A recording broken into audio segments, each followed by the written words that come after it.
উসমানী খান আইছে দেখো আমার বাড়িতে,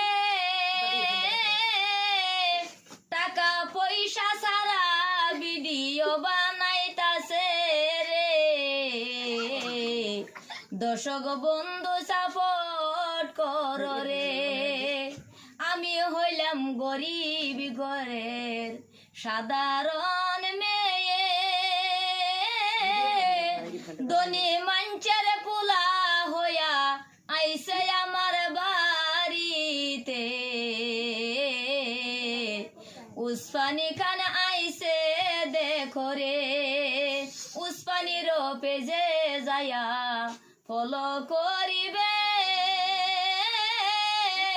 টাকা পয়সা কিছুই দেয় না আমার গানেতে রে। উসমানী খান আইছে দেখো রে। সবাই ফলো করুন যে এটা কিন্তু টেয়া দিছে না দিলি।